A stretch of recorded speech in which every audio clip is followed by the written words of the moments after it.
Shalom saudara-saudari sekalian. Di sini saya akan membahas mengenai laporan saya, yaitu tinjauan teologis tentang iblis dalam Injil Sinoptik. Di sini penulis menyampaikan penyimpulannya bahwasanya ada 5 penyimpulan di sini, di mana bagian pertama itu mengenai pemahaman Injil Sinoptik itu sendiri, tentang latar belakang dan juga tentang penulis daripada ketiga Injil tersebut. Dan yang kedua, di sini juga pemahaman Injil Sinoptik yang dijelaskan secara latar belakang masing-masing ketiga Injil tersebut, tentang maksud dan tujuannya. Ketiga, dalam bagian pemahaman Injil tersebut dijelaskan bahwasannya tentang pengertian Injil dan maksud saya iblis dari Injil Sinoptik itu sendiri. Dan yang keempat, dengan tegas Injil Sinoptik menjelaskan tentang iblis. Walaupun ada orang yang, secara khusus orang-orang Kristen yang tidak menerima tentang kebenaran ini, namun tidak dapat diragukan lagi bahwa kitab Injil Sinoptik ini sangat jelas membicarakan iblis dan roh-roh jahat.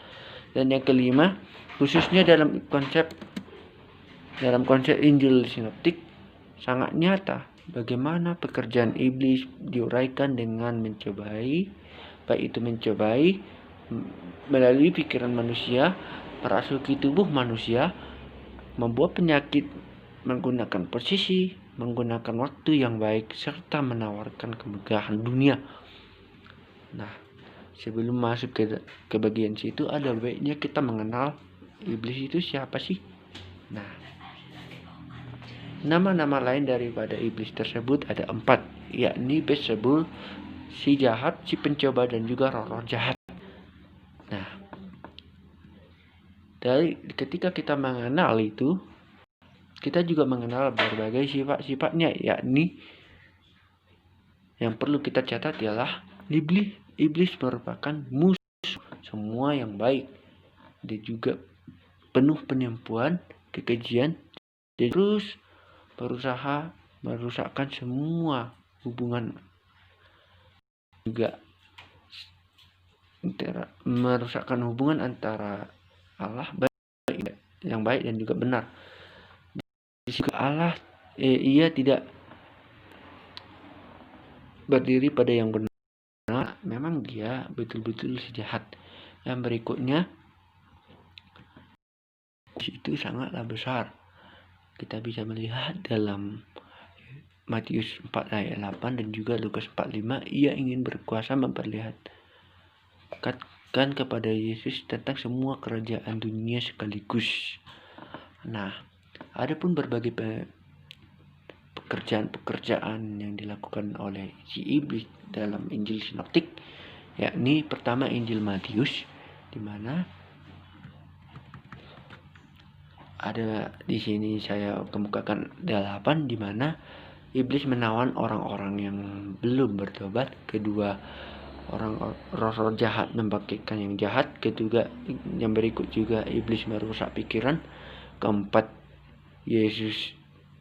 iblis mencoba Yesus di padang gurun. Kelima, memanfaatkan murid-muridnya.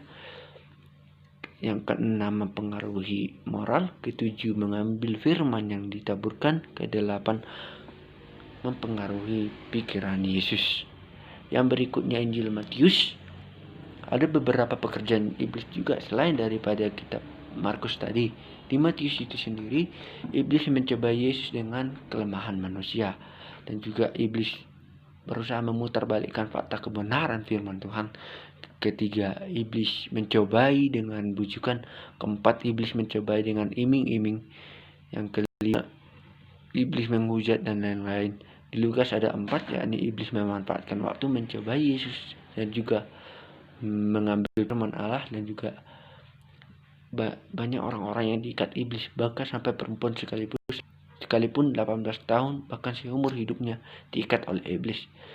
Nah, setelah itu kita melihat bagaimana langkah-langkah iblis supaya kita bisa masuk di dalamnya. Pertama itu mengenai keinginan.